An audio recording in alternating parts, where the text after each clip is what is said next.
What is up, guys? It is Alex West, host of the AM1 podcast, and I am live in Portsmouth, Virginia. Now, the recording is not live, but I am still here, and I am taking in the Portsmouth Invitational Tournament. And I got a couple interviews this morning during the Combine. I got to sit down and talk with Kenrich Williams of Texas Christian, as well as Dusan Ristic of Arizona. And both of them got to enlighten me a little bit about what their basketball journey was, and that was really, really cool. I also got to talk to Coach Milt Palacio, who has played for 7 years in the NBA, played for a couple of years overseas, and is now assistant coach working his way into the NBA. And so those were all good, but enjoy listening to those. The Milt Palacio interview actually gets cut off about halfway through, but you know, that's how it goes sometimes. This is live radio. Anyway, Brent, take us away.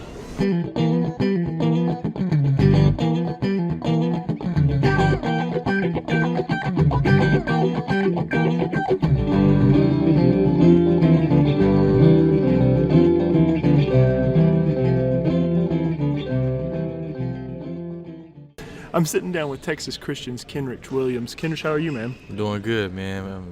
I'm blessed to be out here in Portsmouth. Appreciate it. Appreciate you coming on, talking to me for a few minutes. Yes, sir. So tell me a little bit about yourself. About you played at TCU, had a good year, had a great year. Just tell me a little bit about your year and how you got to Portsmouth Invitational Tournament. Yeah. Well, I'm from TCU.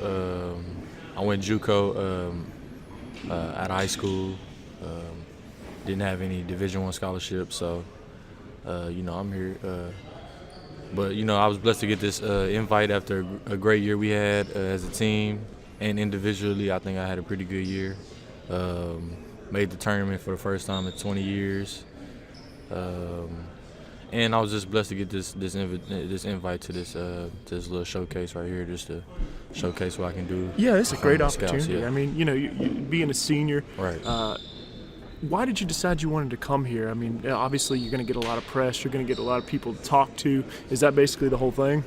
Yeah, basically just I feel like I'm kind of underrated, don't know where I'm at right now at the draft as far as NBA draft. So I just want to come out here and just play hard and show the scouts what I can do. Yeah, man, absolutely. Yeah. Now, surprising news probably for you. We have you in our first round. We had you late in the first, going early in the second, but we really liked, at the 94 feet, we really liked what you brought to the table, man. Okay, yeah. You do a lot of good stuff. Yeah. But I got to ask you, you're sitting here, the big story. Tell me about the hair, man. Oh, Tell yeah, me about it. Okay, the shag. Yeah, it's called a shag. It originated out in Dallas-Fort Worth area, so DFW. They said it's been in style since like the 70s, I guess. But when I first seen it, it was in like 2008, 2009, 10. So I picked up on it. I'm from Waco, so I stay in Fort Worth, and people out there had it, so I just figured I'd rock it one time. I mean, you're the guy. You're right, repping now. Yeah. Now it's right. Kenrich Williams here. Yeah. So, Yeah. Have you had a chance to talk with NBA people since you've been here? You getting any good feedback on the things you need to improve, the things that you need to? You getting that kind of stuff? Yeah, I am. I got a few interviews set up later on today. The biggest concern about me is they just want to see my defensive lateral quickness, and they want to see my body get better. So I'm trying to work on that, just eating right. That's the main things right now. Yeah. I mean, that's a big deal, just getting your nutrition in order. Right. It's a big difference to make the transition from playing in college to playing in pro ball. I mean, you got to go to class, you got to do all these things, but you're going to get a chance, in the next couple of months to really focus on yourself. And what are you going to sharpen up just to get a good look at what you can do? Yeah, I'm going to really try to be a very consistent shooter from three. I'm going to try to get my body right, like you said. And just try to do the little things out there on the court, so I can find some interesting teams and get out there on the court and just play hard. That's all you can do, right, man. Yeah. Well, Kenrich, I appreciate you sitting down with me, taking the time. Yes, sir. It's a really cool opportunity for you to be here, and I really can't wait to see what you can do. Are you going to get to go to the Combine this year? That's why you're here. That's why I'm here. I'm trying to get invited. Hopefully I can get invited, but if not, I got this right here, so. That's wherever you can showcase your skills. Right. I'm very grateful and very thankful. So. All right, man. Well, I appreciate you coming on, talking to me. Yeah, appreciate it. Yes, sir. Yep. Is my water right here? Yeah, I think so. Hey, man, I really. I'm ready now. All right, I'm sitting down with Dusan Ristic from the University of Arizona. Dusan, how you doing, man? I'm doing well. How are you? I appreciate you sitting down, taking time with me, talking to me. Now, you have a really interesting story. You came from Serbia, played a little bit in EuroLeague early in your career, and then came over and played at the University of Arizona. I mean, just tell us a little bit about what you've been through and how basketball has been a big part of your life. Yeah, that's true. So I played in EuroLeague and Adriatic League 4 years ago, actually 5 years ago now, with the team Red Star from Serbia, from Belgrade. I had an unbelievable experience. I was like 17 at that time, and I played for the one of the best teams in Europe, and that helped me a lot. Just gain the experience and feel for European basketball. So when I decided to come play college basketball for Arizona, that experience only helped me, and that's my short story. Yeah, I mean that's a great story, man. A lot of American fans aren't super up on EuroLeague and just the talent level. There's a big jump, like playing professionally in Europe. Like there's a lot of good talent over there. What would you say about like your experience early on in your career?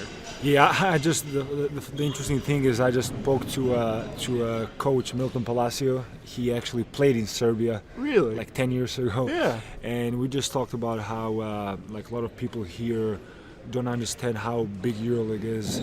So and not only EuroLeague but other European leagues too.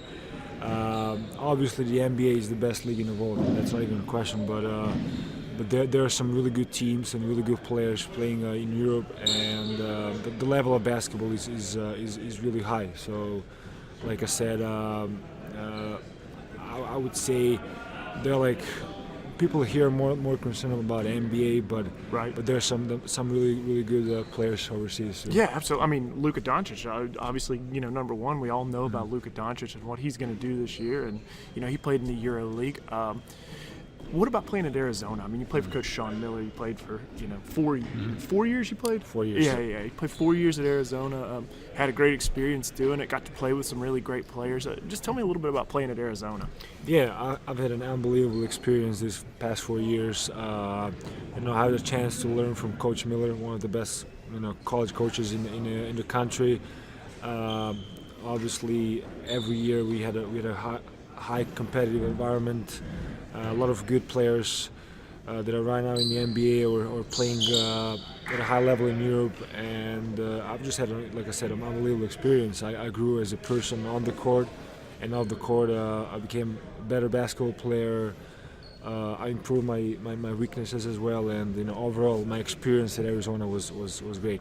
So being from Europe, coming over here, playing at Arizona, you're probably gonna have a lot of opportunities, maybe to go back to Europe, maybe to stay here. What is it you want to do? I mean, you're obviously a man divided, sort of from your home country and playing here. What is it you want to do? I want to stay here. The reason why I left my country in the first place was to come here and play in the NBA. That was my dream.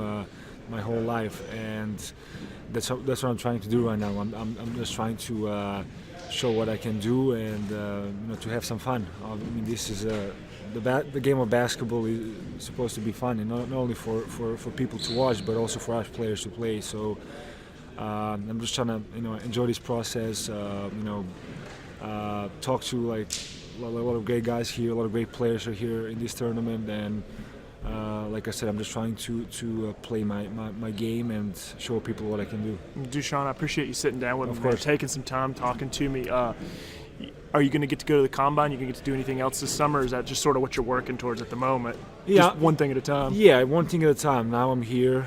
We have a game tonight at 9. I'm just focused on that game, and we'll go from there. That's Brad Stevens, Celtics coach. He says one at a time, one possession at a time. Yes, sir. That's all you can do, man. Well, yeah. I appreciate you sitting down and talking to me, man. Thank you. Thanks.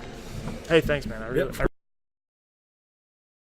So I'm sitting down with Coach Milt Palacio. Milt, how are you, sir? Good. Thanks, good. man. Thanks for coming on and taking some time and talking to me. Now, you're a player who has done a little bit of everything. Played in the NBA for a couple of seasons, played overseas for a couple of seasons, and now you've moved into coaching and player development. Yep. Just tell me a little bit about your basketball journey, like how you got here. It was good. Played, like I said, 7 years in the NBA. Then played another 7 years in Europe, and started coaching when I got out. When I finished in 2013.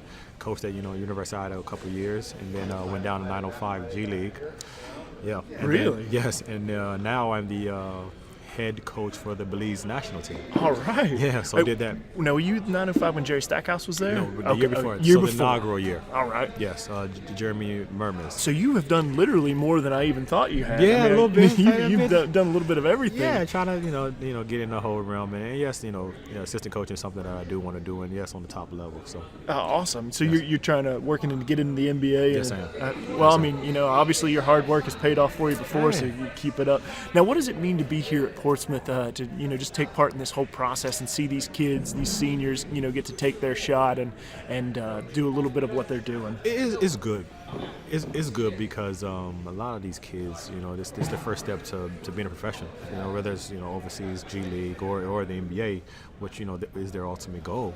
I played in this tournament. I played at Portsmouth. Really? So I kind of know how it feels to be here, and now being here coaching, it's a great feeling. But it's always good to see, trying to help these kids, change their lives.